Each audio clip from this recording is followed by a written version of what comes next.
تہجد کی دعاؤں میں ایک خاص تاثیر ہوتی ہے کیونکہ وہ سچے جوش اور درد سے نکلتی ہیں۔ جب تک ایک خاص سوز اور درد دل میں نہ ہو اس وقت تک انسان خواب راحت سے بیدار نہیں ہو سکتا۔ نیند سے اٹھنا یہ بتاتا ہے کہ اللہ تعالیٰ کی رضا چاہنے کے لیے انسان اپنی نیند کی قربانی کر رہا ہے۔ اس وقت کا اٹھنا ہی ایک درد دل میں پیدا کرتا ہے جس سے دعا میں رکت اور اضطراب کی کیفیت پیدا ہو جاتی ہے، اور یہی اضطراب قبولیت دعا کا موجب ہو جاتا ہے۔ حضرت عبداللہ بن مسعود رضی اللہ تعالیٰ عنہ فرماتے ہیں کہ جب تم میں سے کوئی دعا مانگے تو اسے چاہیے کہ دعا کی ابتدا میں اللہ رب العزت کی شایان شان حمد و ثنا بیان کرے، پھر نبی کریم صلی اللہ علیہ وآلہ وسلم پر درود و شریف پڑھے، پھر اس کے بعد جو بھی دعا چاہے اسے وہ مانگے، انشاءاللہ اس کی دعا جلد ہی قبول ہو جائے گی۔ اللہ سے قطرہ قطرہ مت مانگے بلکہ پورا سمندر مانگو، کیونکہ وہ اختیار کن رکھتا ہے۔ وہ جب ان کہی التجاؤں پر کن فرماتا ہے تو تمام عمر کے بے تحاشا دکھ اور درد کو سمیٹ کر پھر سے زندہ کر دیتا ہے۔ کیا ایسا ہو سکتا ہے کہ تم تڑپ رہے ہو اور اللہ کو پتہ نہ چلے؟ ایسا ہو سکتا ہے کہ تمہاری ہر دعا فوراً قبول ہو جائے، لیکن کوئی دعا ایسی ہو بہت تڑپ اور خلوص دل سے مانگنے کے باوجود بھی قبول نہ ہو؟ ایسا کبھی نہیں ہو سکتا۔ اگر وہ دعا قبول نہیں ہو رہی تو آزمائش ہوگی۔ بار بار دستک دیتے رہو، کبھی نہ کبھی تو دروازہ کھول دیا جاتا ہے۔ تم مایوس ہو کر راستہ نہ بدلنا، نہ شکر ہی آخری حل نہیں ہوتا مشکلوں کا۔ جتنا کامل یقین ہوگا اتنی ہی جلد آسانیاں پیدا ہوں گی، کیونکہ اللہ شکر ادا کرنے والوں اور اس پہ کامل یقین رکھنے والوں کو ہی پسند کرتا ہے۔ اور امید ایک ایسی چیز ہے جو انسان کو اس وقت حوصلہ دیتی ہے جب انسان ہر چیز سے ہار جاتا ہے۔ کچھ لمحات میں جب انسان کو اللہ کا خیال آتا ہے اللہ سب ٹھیک کر دے گا، تو یہی یقین انسان کو معجزوں تک لے کر جاتا ہے۔ دعاؤں پر معجزے یاد رکھو کہ وہ ساری کھلی اور پوشیدہ چیزوں کا جاننے والا ہے۔ جب کوئی معاملہ اللہ پاک کے حوالے کر دیتے ہو تو بس بے خوف ہو جایا کرو۔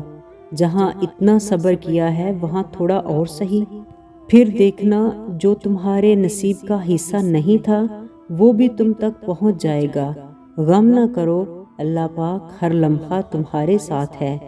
اگر آدھی رات کو اٹھنے والا درد تمہارے دل کو سکون میں بدل دے تو کیا کرو گے؟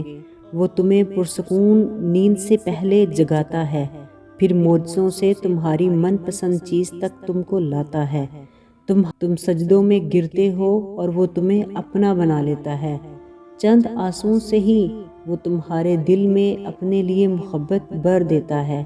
جب زندگی تمہیں الجھا کر رکھ دیتی ہے تب اللہ خود تمہیں دعاؤں کو ترتیب دینے کے طریقے سکھا دیتا ہے، اور تم دعا کرتے وقت معجزوں کا یقین رکھتے ہو تو دیکھنا دعا ختم ہوتے ہی معجزے بھی ہو جائیں گے۔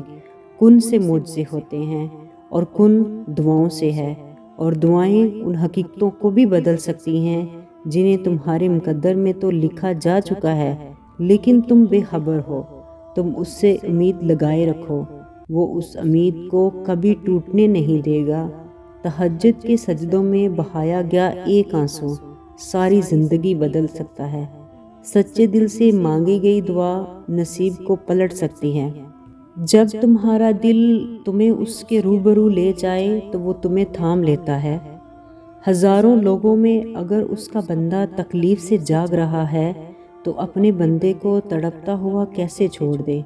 اگر اپنی نیند قربان کر کے اس سے کچھ مانگنے آئے ہو، اللہ کبھی خالی ہاتھ نہیں جانے دیتا، اور جب سکون دینے والا اللہ ہو تو ملنے والا ہر غم بے اثر لگنے لگتا ہے۔ قرآن میں اللہ پاک فرماتے ہیں کہ ہم دیکھ رہے ہیں تمہارا بار بار آسمان کی طرف منہ کرنا۔ صبر کا دامن پکڑ کر چلو گے تو کوئی تمنا لا حاصل نہیں رہے گی۔ اللہ آپ کو ہر وہ چیز عطا کر دیتا ہے جس کا آپ کو گمان بھی نہیں ہوتا۔ وہ سب کی سنتا ہے، خاص طور پر اسے جو اسے پکارتا ہے، پورے یقین سے مانگ رہا ہوتا ہے۔ کبھی کبھی انسان کو لگتا ہے کہ فلاں چیز میرے لیے نعمت ہوگی، لیکن کبھی وہ زحمت بھی بن جاتی ہے، چاہے وہ کتنی ہی اچھی کیوں نہ لگتی ہو۔ کسی نے دعا میں بڑی شدت سے کوئی چیز مانگی، لیکن نہ ملنے پر مایوس ہو گیا اور اللہ سے شکوہ کرنے لگا۔ ایک ماں اپنے بچے کے ہاتھ میں کوئی چیز دیکھتی ہے جو اس کے لیے ٹھیک نہیں ہوتی، بچہ ضد بھی بہت کرتا ہے، لیکن ماں کے سمجھانے پر سمجھ جاتا ہے۔ اسی طرح وہ رب العزت 70 ماؤں سے بڑھ کر محبت کرنے والا ہمیں کوئی غلط چیز کیسے دے سکتا ہے؟ وہ تو ہماری بھلائی دیکھتا ہے، پھر اس کے فیصلوں پر ملال کیسا؟ کیونکہ وہی تو ہے لازوال محبت، وہی تو ہے اس رب کی محبت۔ جب دعاؤں پر پختہ یقین رکھنے لگتے ہو تو وہ بھی عطا کے وسیلے بنا دیتا ہے۔ بے شک وہی جاننے والا ہے کہ ہمارے حق میں کیا بہتر ہے کیا نہیں۔ اسی لیے کبھی اپنے رب سے دعا قبول نہ ہونے کا شکوہ نہ کریں۔ وہ رب رحمان ہے، وہ اپنے بندوں کا برا نہیں چاہتا، اور بے شک خدا کے فیصلے ہماری خواہشوں سے بہتر ہیں۔ وہ دعائیں ضرور پوری کرے گا، انتظار کریں، مایوس نہ ہوں۔ تم دعا مانگتے رہنا، کیا پتہ اللہ آپ کی کس دعا سے راضی ہو جائے اور تمہارا مقدر بدل دے۔ وہ جسے اپنی محبت میں قید کر لے، اس کے مقدر کی تو کیا بات ہے۔ جب وہ معجزے کرنے پر آتا ہے تو مجال ہے کسی چیز کی جو رکاوٹ بنے۔ اس کی ذات پر توکل رکھو۔ اگر یہ دل دعاؤں سے مایوس نہیں تو کوئی تو وجہ ہوگی۔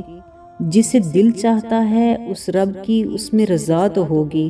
صبر کر کے یقین سے ہاتھ اگر اب بھی اٹھا رہے ہو تو سمجھ جاؤ قبولیت کی گھڑی بس کچھ دیری کے بعد ہوگی۔